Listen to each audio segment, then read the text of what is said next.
മായ നാമത്തിന് സ്തോത്രം ചെയ്യുന്നു. കർത്താവേ, നിന്റെ വിശുദ്ധ പൗരോഹിത്യത്തെ മഹത്വപ്പെടുന്നു. കർത്താവ്, ഈ പ്രഭാതത്തിലെ അങ്ങയുടെ മക്കളെ കാത്ത് കൊതിച്ചിരിക്കുകയാണ് ഈശോയെ, നിന്റെ വലതുകരത്തിൻ്റെ ഒരാശീർവാദം കിട്ടാൻ വേണ്ടി. കർത്താവ്, ഇന്ന് യാത്രയ്ക്ക് ഒരുങ്ങുന്ന ഓരോ മക്കളുണ്ട്, ഓരോ ഉദ്യമങ്ങളിലൂടെ മനസ്സിൽ വിചാരിച്ചുകൊണ്ട് പോകുന്നവരുണ്ട്, ഓരോ ലക്ഷ്യങ്ങൾ മനസ്സിൽ വെച്ച് പോകുന്നവരുണ്ട്.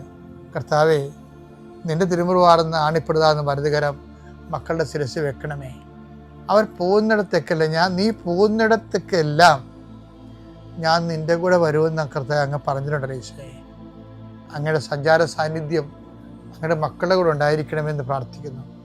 കർത്താവേ, ഉദ്യോഗത്തിൻ്റെ കാര്യത്തിന് വേണ്ടി പോകുന്നവരുണ്ട്, പഠന കാര്യങ്ങൾക്ക് വേണ്ടി പോകുന്നവരുണ്ട്, ജീവിത വ്യാപാരങ്ങൾക്ക് സാമ്പത്തിക കാര്യങ്ങൾക്ക് വേണ്ടി പോകുന്നവരുണ്ട്, ജോലി സംബന്ധമായ കാര്യങ്ങൾക്ക് വേണ്ടി പോകുന്നത് അവരുടെ എല്ലാം കർത്താവിൻ്റെ തിരുസേന സമർപ്പിക്കുന്നു.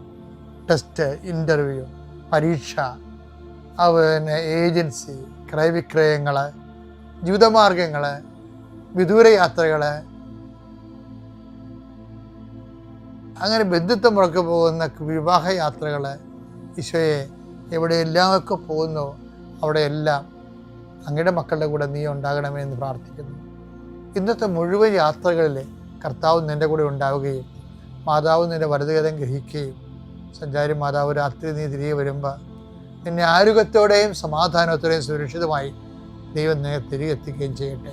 നിത്യം പിതാവും പുത്രനും പരിശുദ്ധാത്മാവും ശ്രദ്ധിക്കുകയാണ്. എൻ്റെ പ്രിയപ്പെട്ടവരെ, നമ്മൾ 3-ാം ദിവസമാണ് നമ്മൾ ഇന്ന് പറയുന്നത്. ഹെബ്രായർ 4:16 കരുണയും കൃപാവരവും ലഭിക്കുന്നതിനായി നമുക്ക് പ്രത്യാശയോടെ കൃപാവരത്തിന്റെ സിംഹാസനത്തെ സമീപിക്കാം. അപ്പൊ കൃപാവരത്തിന്റെ സിംഹാസനം എന്താ നമ്മൾ കണ്ടു. 2 കൊരിന്ത്യർ 1:20 സകല വാഗ്ദാനം ക്രിസ്തുവിൽ അദ്ദേഹം തന്നെയാണ്. 1-ാം ദിവസം നമ്മൾ വിശ്വാസം ഒന്ന് കണ്ടു, സമീപിക്കാനുള്ള യോഗ്യത. 2-ാമത്തെ എന്താണ്? വിശുദ്ധി. 3-ാമത്തെ എന്താണ്? മാനസാന്തരം. 3-ാമത്തെ യോഗ്യത ഇന്നത്തെ ദിവസം നമ്മൾ പറയുന്ന മാനസാന്തരത്തെക്കുറിച്ചാണ്. അതിന് ഒരു വചനം നമ്മൾ പറയേണ്ടത് 1 യോഹന്നാൻ 1:9 എടുത്തേ. എന്നാൽ നാം പാപങ്ങൾ ഏറ്റുപറയുന്നെങ്കിൽ അവൻ വിശ്വസ്തനും നീതിമാനുമാകയാൽ പാപങ്ങൾ ക്ഷമിക്കുകയും എല്ലാ അനീതികളിൽ നിന്ന് നമ്മെ ശുദ്ധീകരിക്കുകയും ചെയ്യും. അപ്പൊ ഏറ്റുപറയുന്ന പ്രധാനപ്പെട്ട വിഷയമാണ്. ആദിമകാലങ്ങളിലൊക്കെ ജനങ്ങളോട് പബ്ലിക്കായിട്ടാണ് ആൾക്കാർ പാപങ്ങൾ പറഞ്ഞുകൊണ്ടിരുന്നത്. അവർക്കന്ന് അത്ര അഹങ്കാരം ഇല്ലായിരുന്നു. ജനങ്ങൾക്ക് അഹങ്കാരം കൂടിയപ്പോഴാണ് അത് കുമ്പസാരക്കൂട്ടിൽ വൈദികനോട് മാത്രം പറഞ്ഞാൽ മതി എന്നുള്ള പാരമ്പര്യം ഉണ്ടായത്. ജനങ്ങൾ പബ്ലിക്കായിട്ടാണ് പാപങ്ങൾ ഏറ്റു പറഞ്ഞുകൊണ്ടിരിക്കുന്നത്. അതൊക്കെ എന്താ കാര്യം?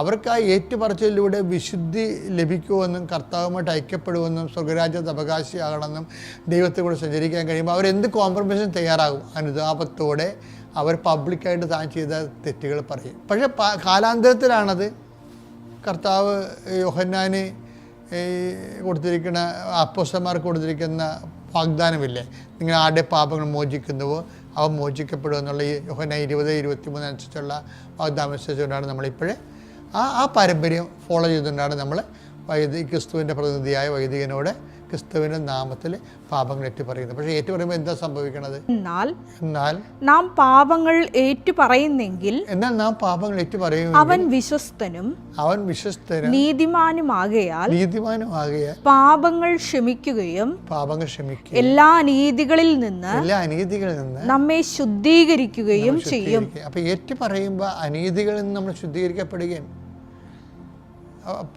ഈശോ നമ്മുടെ പാപങ്ങൾ ക്ഷമിക്കുക. അതുകൊണ്ടാണ് ഞാൻ എപ്പോഴും നിങ്ങളോട് 2 ആഴ്ച കൂടുമ്പോൾ കുമ്പസാരം നീട്ടി വെക്കരുതേ, 2 ആഴ്ച കൂടുമ്പോൾ ഏറ്റു പറയണേ. അപ്പോൾ എന്താ, അത് നമ്മുടെ മാനസാന്തരത്തിൻ്റെ ഒരു ലക്ഷ്യമാണ്. അപ്പം അത് നമ്മൾ സൂക്ഷിക്കണം. അപ്പം ഞങ്ങൾ പോയി 2 ആഴ്ച കൂടുമ്പോൾ കുമ്പസാരിക്കണമെന്നുണ്ടെങ്കിൽ അപ്പം നിങ്ങൾക്ക് അത് ചെയ്യേണ്ടതല്ലേ? പിതാവിൻ്റെയും പുത്രൻ്റെയും പരിശുദ്ധാത്മാവിൻ്റെയും